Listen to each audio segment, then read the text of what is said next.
कि ईश्वर सृष्टि का कर्ता नहीं है, और अगर कोई ईश्वर को सृष्टि का कर्ता मानता है तो उसमें क्या क्या दोष संभव है उसके विषय में विषय निकला था। उसी विषय को आगे लेकर के सर्वोदय टीका के माध्यम से समझाया जा रहा है। किंच ईश्वरेण सर्जिता प्राणिनः तस्य संतान तुल्या तर्हि तेन स्वसन्ततीनां कृते सुखमेव उत्पादितं स्यात्। यदि ईश्वर के द्वारा सभी रचा गया है, उत्पन्न किया गया है, तो जितने भी प्राणी उत्पन्न किए गए हैं तो तस्य संतान तुल्य, फिर उनसे उत्पन्न हुए हैं, ईश्वर से सारी प्राणी जगत उत्पन्न हुआ है, तो सारा प्राणी तो उनके संतान के तुल्य हो गया, पुत्र पुत्रियों की तरह हो गया। तर्हि तेन स्वसन्ततीनां कृते सुखमेव उत्पादितं स्यात्। फिर अपने संतान के लिए जैसे माता पिता सुख की चाह रखते हैं, उसके लिए हर प्रकार का सुख सुविधा के साधन सामग्रियां जुटाते हैं, तो उनको सुख को भी उत्पन्न करना चाहिए, सुखी बनाना चाहिए। किमर्थं सुख दुःखात्मकं जगते निर्मीयते, फिर सुख दुःखात्मक जगत को क्यों निर्मित करते हैं?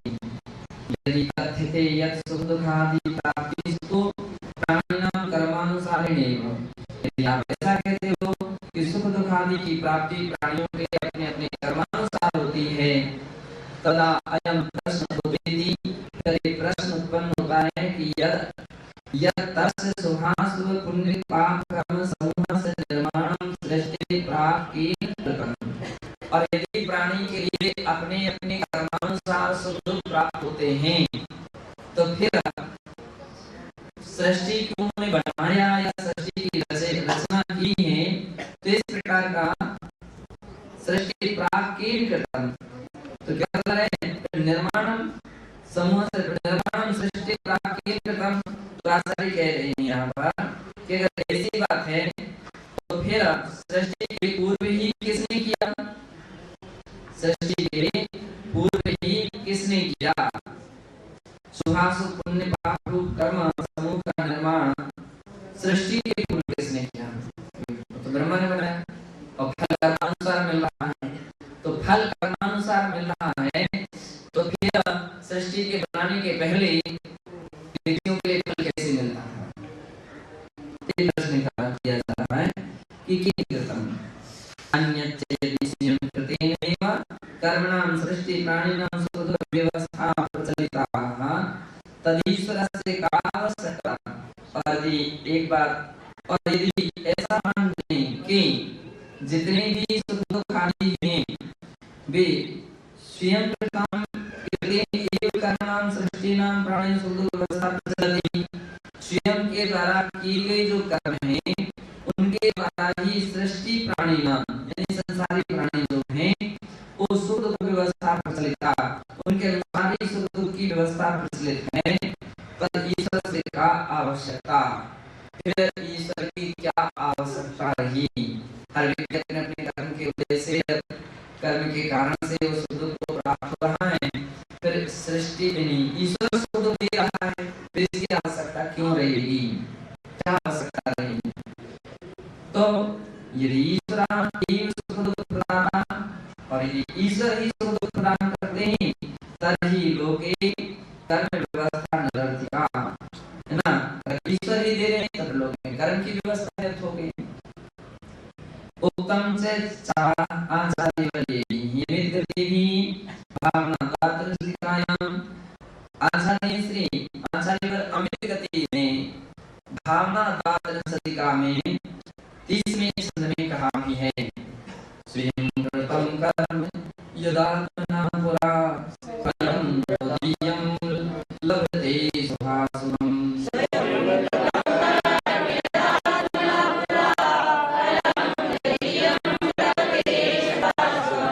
तेन दत्तं यदि लभ्यते स्फुटम्, कृतं कर्म निरर्थकं तदा।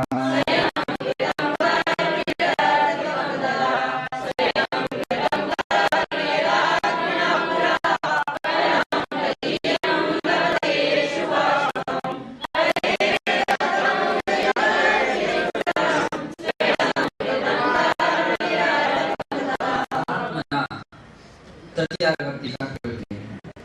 आत्मा के द्वारा पुरा यानी पूर्व में यदा जब स्वयं कृतम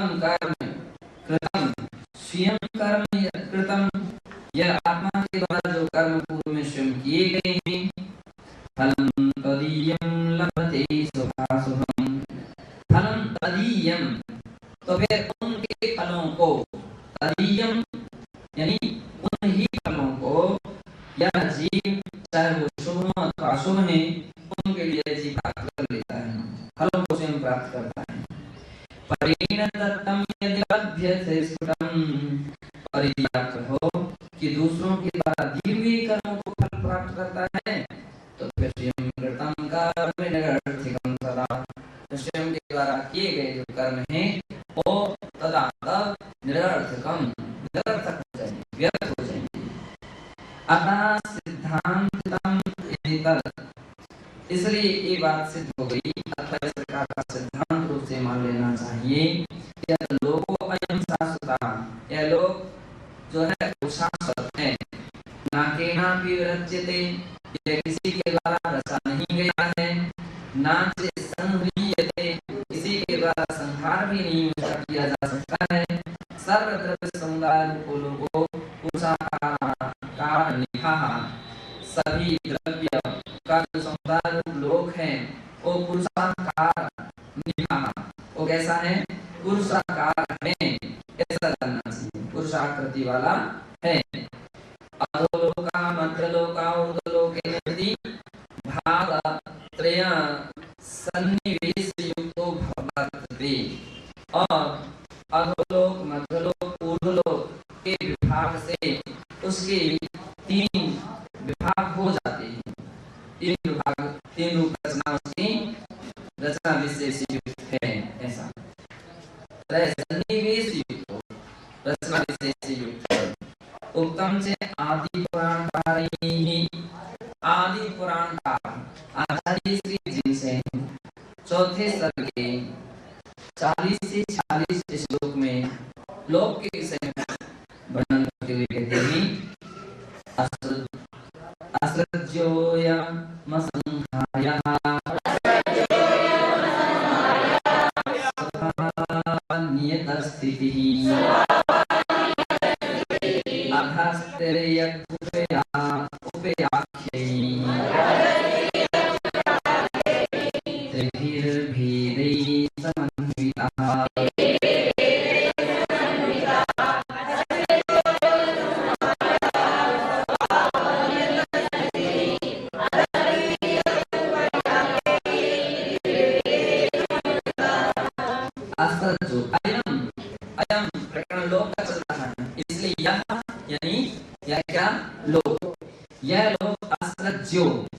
असृज्य है, अर्थात किसी के द्वारा सृजित नहीं है, किसी के द्वारा बनाया नहीं गया है, असृज्य।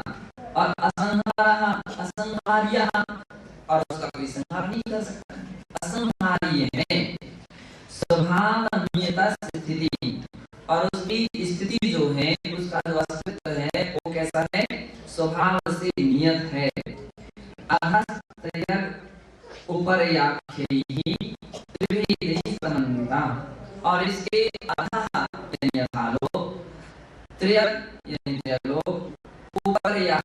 अर्थात ऊपरी लोग, ऊर्ध्व लोग, इस नाम से कहे जाने वाले त्रिभेदी संबंधिता, तीन भेदों से संबंधित है, सही है। वेत्र विस्तर जलयो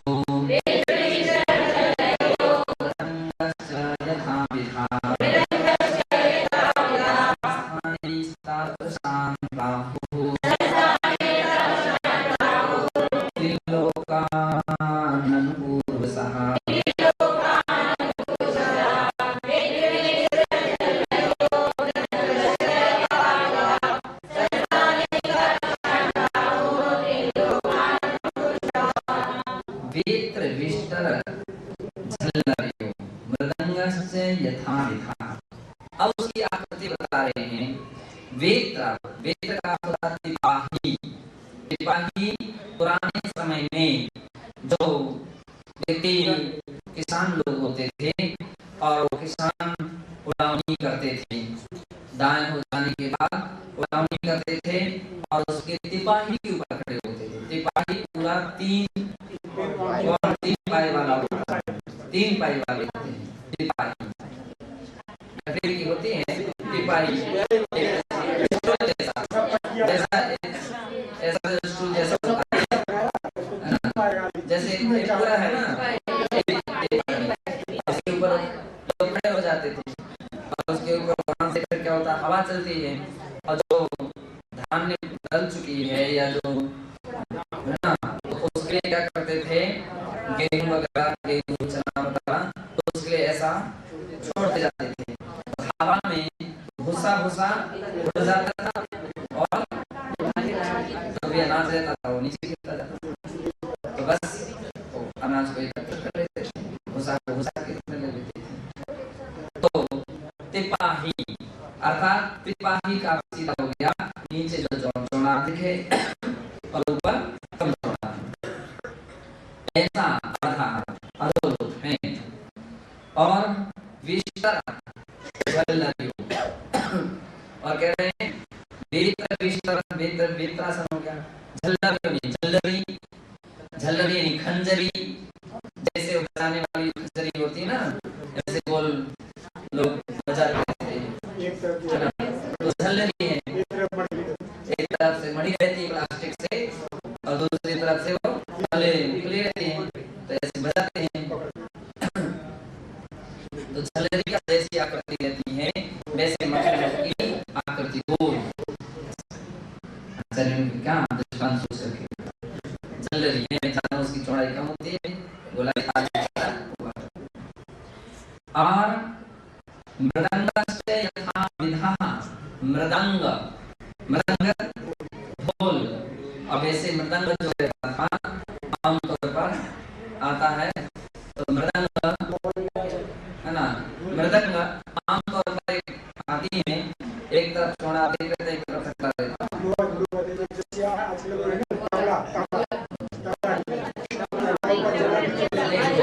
ढोलक की आकृति लंबी रहती है ना, एक पतली रहती है, एक चौड़ी रहती है ना, लेकिन यहाँ पर मृदंग से ढोल लेना है। ढोल क्या रहती है कि दोनों तरफ की साइड जिसकी बराबर रहती है और बीच की जो रहती है वो चौड़ाई अधिक रहती है। तो इस तरह से वो जब कोई व्यक्ति बजाता है तो उसकी मतलब अब उस ढोल को ऐसा ना रख करके ऐसा रख दीजिए, तो जैसा आकार हो जाएगा, नीचे चौड़ा कम और ऊपर की चौड़ाई बराबर, मध्य लोक में एक राजू और ऊर्ध्वलोक में एक राजू और बीच में चौड़ाई 5 राजू, ऐसा ऊर्ध्वलोक की संरचना है। तथा विधि संस्कृतानि तादृशान् प्राहो त्रिलोकान् पूर्वसः, तो ऐसा जो संस्थान जिसका है, ऐसा तादृशान् प्राहो, उसी प्रकार से त्रिलोकान् पूर्वसः, तीनों लोगों को भी क्रम से आचार्य महाराज ने कहा उनकी आकृतियों को जानना चाहिए। वैशाखस्थः कटिन्यस्थः हस्तास्यात् यादृशा कुमारः तादृशं लोकसंस्करणम् आनन्ति मनीषिणः।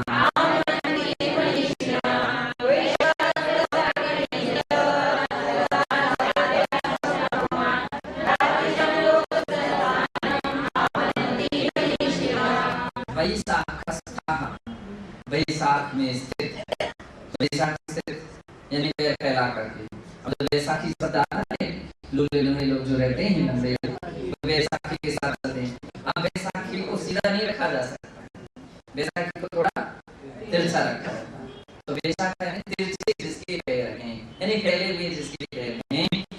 और कटिन्यस्तः हस्तः, कटी पे जिसने हस्त को, हाथों को रख लिया, पैरों को फैला लिया है और कमर पर हाथ रख लिया है। इस प्रकार से पुरुष की जैसी आकृति होती है,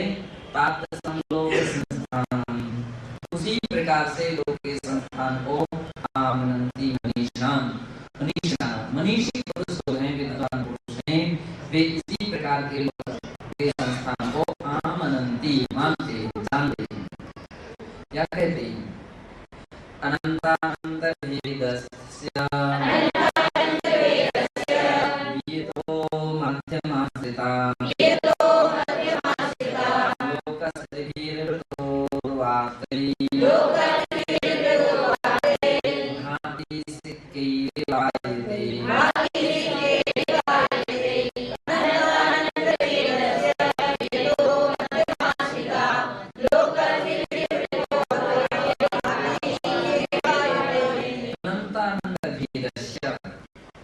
अनंतानंत जो जिसके प्रदेश हैं, है ना, अथवा अनंतानंत भेद आकाश के मध्य भाग में स्थित, वेदो मध्यमाश्रिता, ऐसे अनंतानंत प्रदेश प्रमाण आकाश में और उसके मध्य में वेदो मध्यमाश्रिता जो मध्य में स्थित है, यह आकाश।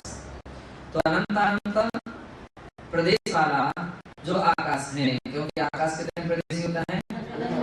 आकाश अनंत प्रदेशी, अनंत कहो अनंतानंत कहो, तो उस अनंतानंत आकाश के मध्य में आश्रित, मध्य का आश्रय लेने वाला लोकस्त्रिभिर्वृतो, यह लोक है, और वह लोग त्रिभिर्वृतो वातभिर्भाति सिक्कैर्विवायते,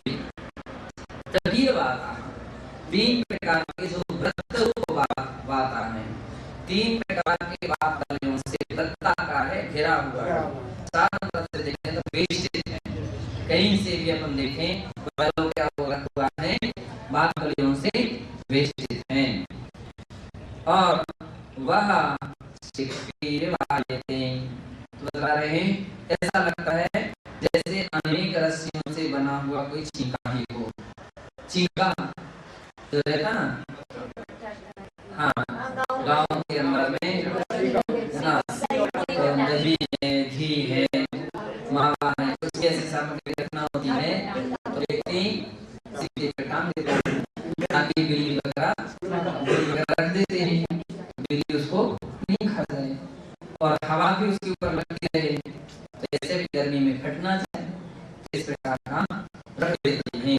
सीख चाबी कुछ होते हैं, तो जैसे अनेक रस्सियों से वेष्टित, अब चारों तरफ से रस्सियां जैसे वेष्टित हैं, इसी प्रकार से लोग जो है बात वाली से चारों तरफ से घिरा हुआ है। जैसे किसी भी प्रकार के किसी मान लीजिए पेन है, पेन के ऊपर हमको एक परत चढ़ा दीजिए, फिर दूसरी परत चढ़ा दीजिए, फिर तीसरी परत चढ़ा दीजिए, चारों तरफ से उसकी परत चढ़ जाएगी। तो उसी प्रकार से चारों तरफ से बात वाले से लोग घिरा हुआ है। अपन आकार बनाते तो तीन लोग का ऐसा आकार बनाते, अब जैसा आकार बनाते सर्वथा वैसा नहीं, उसकी लंबाई चौड़ाई में अंतर, उसकी चौड़ाई में मोटाई में अंतर आ जाएगा, तो बात वाले चारों तरफ से घेरे हुए, इस तरफ से भी, इस तरफ से भी, चारों तरफ से बात वाले वेष्टित हैं, ऐसा लोग हैं।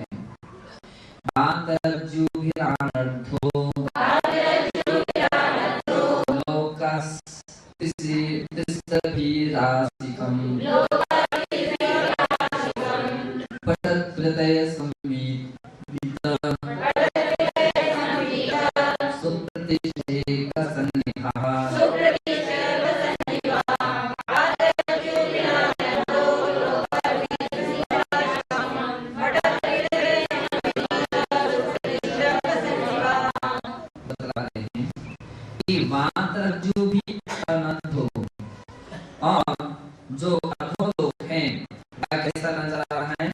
नीचे से लोकस्त्रिभिराशिखम अर्थात नीचे से ऊपर तक, ऊपर एक लोक वाक वालियों से घिरा हुआ ऐसा प्रतीत होता है, जैसे पटात्रितय संवीत सुप्रतिष्ठक सन्निभान।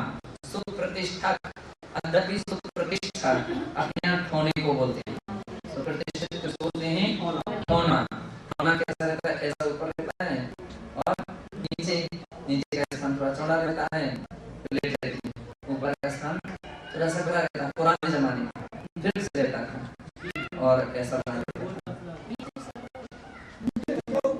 नहीं, नीचे चौड़ा रहता है पहले साल आने के लिए, और ऊपर चौड़ा रहता है, सकरा रहता है। ऐसा लोग हैं, जो लोग नीचे चौड़ा है और ऊपर क्या है, सकरा है। तो कैसा लग रहा है, जैसे उस सुप्रतिष्ठित के लिए क्या किया गया है, तीन प्रकार के कपड़ों से पट यानी कपड़ा, तो तीन प्रकार के कपड़े से जैसे उसको कभी लपेट दे, है ना, तो तीन कपड़े से लपेट देगा, तो जैसा उसका आकार हो जाता है वैसा ही लोग का आकार है। त्रयलोकस्य विस्तारम् रज्जुमेकां प्रचक्षते ततस्फुटं प्राहुः रज्जुं लोकोच्चतीं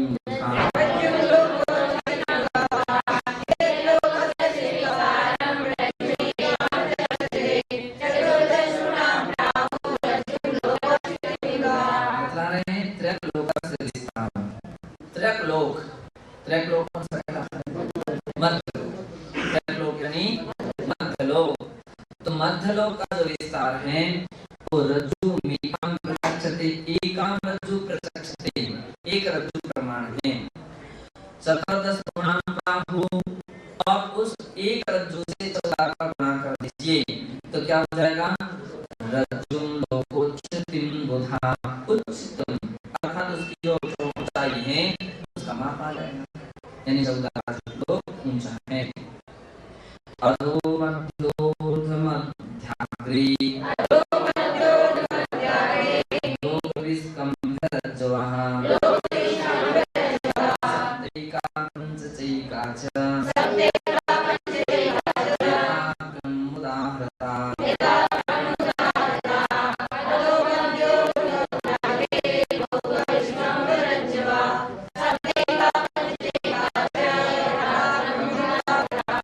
अधो मध्यो ऊर्ध्व मध्य अग्रे, 4 भाग करें। लोक के कितने भाग कर दिए, 4। एक अधो यानी सबसे नीचे का भाग, मध्यो यानी मध्य का भाग, ऊर्ध्व मध्य, अब ऊर्ध्व मध्य यानी ऊर्ध्व लोक का मध्य भाग, और अग्रे सबसे ऊपर का भाग।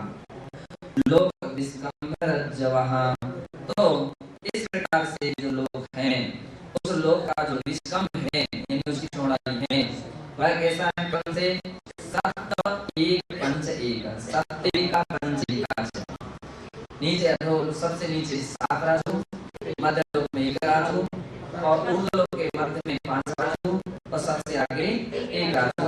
यथाक्रम उदाहृता, उनके यथाक्रम से उसके लिए जानना चाहिए, अर्थात उसकी चौड़ाई को जानना चाहिए।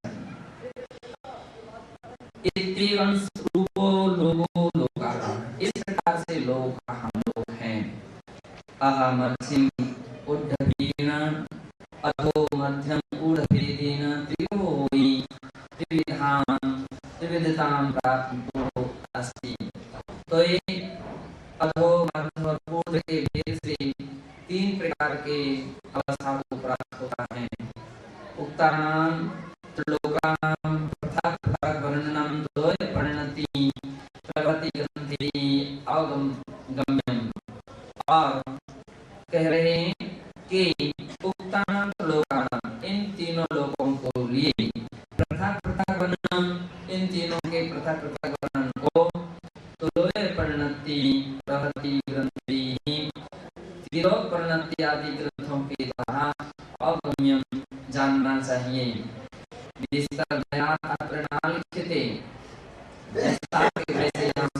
वर्णन नहीं किया जाता।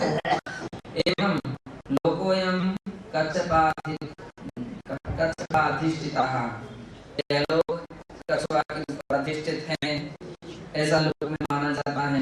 लोग कहते हैं यद्वा शेषनागोपरि संस्थिताः, शेषनाग के ऊपर स्थित हैं इत्यादि का अन्य तीर्थ का मान्यता निराकृता भवति।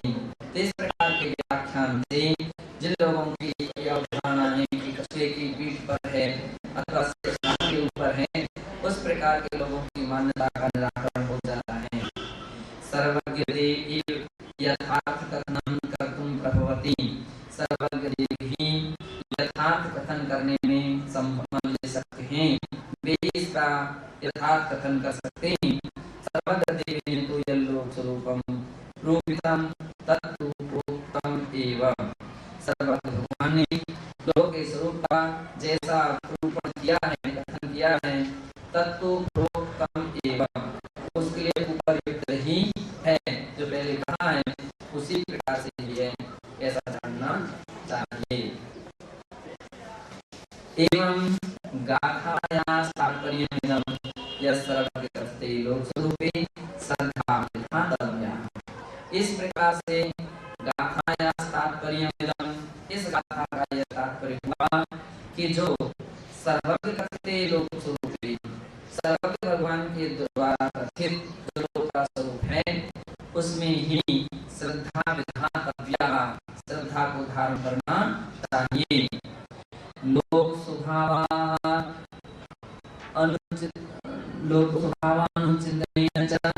तत्व ज्ञानादि विशुद्धि करनी। और लोक स्वभावानुचिंतन अर्थात लोक के स्वभाव का अनुचिंतन बार-बार जो स्मरण किया जाता है, उसका चिंतन करते हुए तत्व ज्ञानादि विशुद्धि भी करनीयम, तत्व ज्ञान की विशुद्धि करना चाहिए, ऐसा यहाँ पर कहा गया है। अथ संप्रति त्रिविध लोकस्य संघटना स्वरूपं शास्त्रकाराः विशद रूपेण निर्दिशन्ति। अब यहाँ जो वर्तमान में त्रिविध लोकस्य संघटना स्वरूपम, तीन प्रकार के जो लोक का स्वरूप है, उसके स्वरूप को शास्त्रकाराः विशद रूपेण निर्दिशन्ति। शास्त्रकार यानी आचार्य श्री कुंददेव विशद रूप से इसका निर्देश करते हैं। निर्याहवन्ति मध्ये दीवं मुरासयो संखा सद्गोतिषट्ठि भेदो एषो ऊर्ध्वं हवेमोको।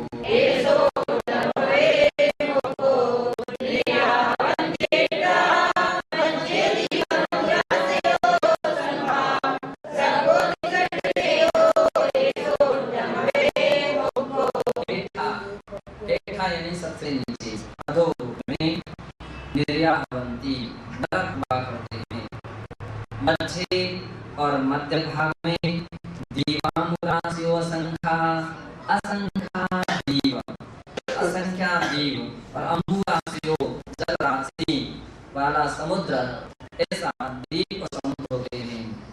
सद्गोतिषट्ठि भेदो एषो ऊर्ध्वं हवेमोको, और ऊर्ध्वं ऊर्ध्वलोक में 63 भेदो सर्गो, 63 भेद वाला स्वर्ग होता है। कितने भेद वाला होता है? 63। अब 63 भेद वाले स्वर्ग का अर्थ हो गया जहाँ 63 लोग उस स्वर्ग लोक के पटल हैं, ऐसा। और उसके ऊपर मोक्ष, उसके ऊपर मोक्ष यानी सिद्ध सलाह हुआ करती है, मुक्त जीव हुआ करते हैं, ऐसा जानना चाहिए। सर्वोदया टीका, अब इसके आगे इस गाथा पर सर्वोदया टीका लिखी जाती है कि सुदर्शन पर्वत से हेठा अधस्था, सुदर्शन पर्वत के हेठ यानी नीचे निर्याहवन्ति भवन्ति नरक होते हैं। मंदराचल पर्वत मूलाद नीचे अच्छितम वेत्रासं सप्तशाखां तद अधोलोक रूपेण निरूप्यते।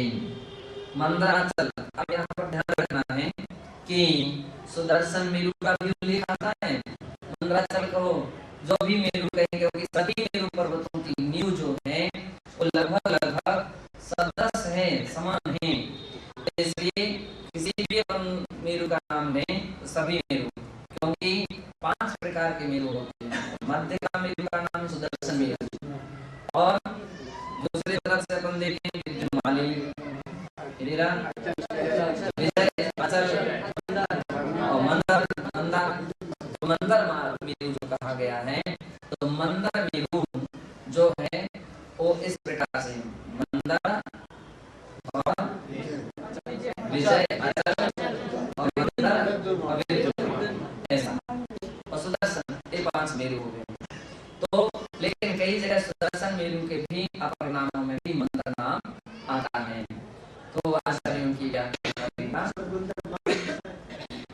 अलग है, यद्यपि दूसरा है, लेकिन फिर भी सुदर्शन मेरु को भी मंदर मेरु के रूप में कहा गया था। वो अलग है।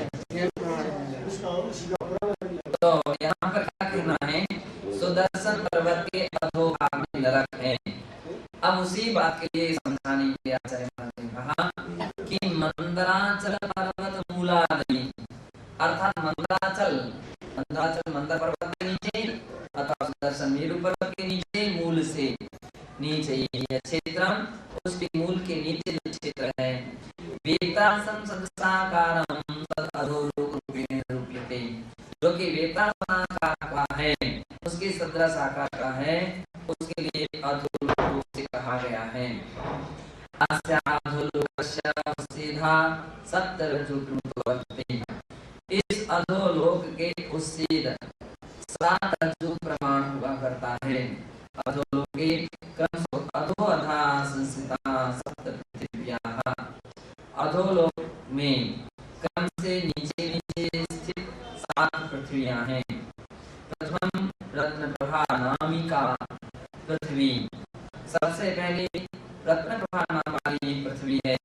तस्याधोधा प्रत्येकम एकैक रज्जु प्रमाण आकाशम स्थूल रूपेण गत्वा क्रमशः षड्भूम्यायासां नामानि क्रमशः सन्ति। कह रहे हैं कि इस प्रकार से उस पहली पृथ्वी के अधो आधा नीचे नीचे प्रत्येकम एक एक रज्जु प्रमाण आकाशम, प्रत्येक एक एक रज्जु प्रमाण आकाश में गत्वा जा करके क्रमशः षड्भूम्याः, क्रम से 6 पृथ्वियां हैं, 6 भूमियां हैं, या सामनामानि क्रमशः सन्ति, जिनके इस प्रकार के क्रम से नाम हैं। शर्करा प्रभा, बालुका प्रभा, तम प्रभा, धनु प्रभा, तम प्रभा, महातम प्रभा, इस प्रकार से। ततोपि अधोभागे रज्जु प्रमाण क्षेत्रे भूमि क्षेत्रे निगोदादि स्थावरा जीवनम सद्भाव, और उससे नीचे ततोपि अधोभागे, उससे भी नीचे के भाग में रज्जु प्रमाण क्षेत्र, एक रज्जु प्रमाण क्षेत्र में जो है वो भूमि रहित क्षेत्र, भूमि रहित है, वो भूमि नहीं उसकी, भूमि रहित क्षेत्र निगोदादि स्थावर जीवनम सद्भाव, निगोदादि जीव स्थावर जीवों का वहाँ सद्भाव है। रत्न प्रभादि सत्य भूमिषु प्रत्येकम धनोदधि घनवात तनुवादैः त्रिबलय त्रयवेष्टितं तिष्ठति, रत्न प्रभादि 7 भूमियों में प्रत्येक घनोदधि घनवात और तनुवात वलय से विष्टित है। अर्थात एता पृथिव्या घनोदधि वलय प्रतिष्ठता, घनोदधि वलयम घनवात वलयम प्रतिष्ठितं, प्रतिष्ठं घनवात वलयम तनुवात वलय प्रतिष्ठं, है ना। ये सभी पृथ्वियां घनोदधि वलय से प्रतिष्ठित हैं, और घनोदधि वलय घनवात वलय, घनोदधि वलय घनवात वलय से प्रतिष्ठित हैं, और घनवात वलय जो है तनुवात वलय से प्रतिष्ठित है। तनुवात वलयम तो आकाश प्रतिष्ठितम, और तनुवात वलय आकाश से प्रतिष्ठित है। आकाशं तो स्वप्रतिष्ठितम, आकाश स्वप्रतिष्ठित है। एतासु सप्तसु पृथ्वीषु, ये 7 प्रकार की पृथ्वियों में सत्रैव क्रमेण नरक भूम्याः, 7 ही क्रम से नरक भूमि है, या सर्वनामानि, इनके जिनके नाम इस प्रकार से हैं। धर्मा वंसा मेघा अंजना अरिष्टा मघवी इति सन्ति, है ना। धर्मा वैसे धर्मा वंसा मेघा अंजना अरिष्टा मघवी और माघवी, ये उसके नाम है। कई जगह धर्मा शब्द भी आता है। वस्तुतः धर्मादिकानि तासां पृथ्वीनां गोत्रनामानि सन्ति, वास्तव में ये धर्मादि पृथ्वियों के गोत्र नाम हैं, गोत्र नाम मतलब ये क्या है कि मूल पृथ्वी के नाम वो हैं, और रत्न प्रभा आदि उसकी भूमियों के आकृति विशेष हैं, एक गोत्र नाम है। रत्न प्रभादि नामानि अनर्थकानि, रत्न प्रभादि नाम अनर्थक हैं। रत्न प्रभा से रत्न प्रभा। और रत्न प्रभा का अर्थ है कि जो रत्नों की प्रभा की सहचारिता, रत्नों की प्रभा की तरह जो हुआ करती है रत्न प्रभा है। एवं शर्करा प्रभा सहचरिता शर्करा प्रभा इत्यादि। इसी प्रकार से शर्करा यानी शर्करा बालू की तरह जिसकी आभा है वह शर्करा प्रभा है, ऐसा जानना चाहिए। बाकी इत्यादि विशेष इसी प्रकार से कथन करना चाहिए। कथन तरही तमा सहचरिता प्रभा। अब प्रश्न किया गया है कि अगर ऐसी बात है तो रत्न शर्करा बालू का अपन तो धूम अब तम शब्द आ गया, तो तम प्रभा का फिर क्या अर्थ करेंगे? कथम तरही तमा सहचरिता, फिर तमा प्रभा किसकी तरह सहचरिता चरित है? उच्चते तम स्वपि स्वीया कृष्णा प्रभा भवति। तमस यानी अंधकार की अपनी स्वीया यानी अपने स्वीया कृष्णा प्रभा भवति। जो अंधेरा होता है, अंधकार कैसा होता है? अंधकार जो होता है वो काला होता है, उसी प्रकार से उसकी काला काले वर्ण की प्रभा है कृष्ण वर्ण की। तो ऐसा जानना रत्न प्रभा।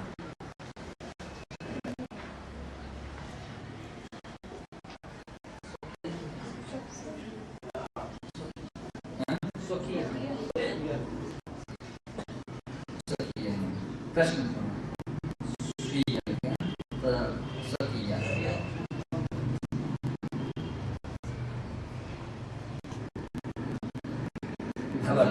होती बस श्रेष्ठ कथन को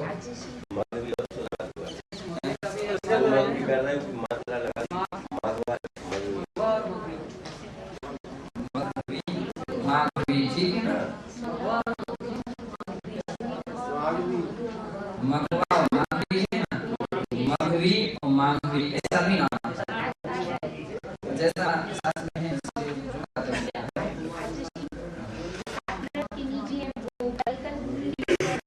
कल कल उसको पृथ्वी कह देते हैं, कल कल पृथ्वी है, लेकिन 7 प्रकार की भूमियां तो 7 ही है ना, 8वीं भूमि नहीं है। और अष्टम वसुधा, 8वीं जो पृथ्वी का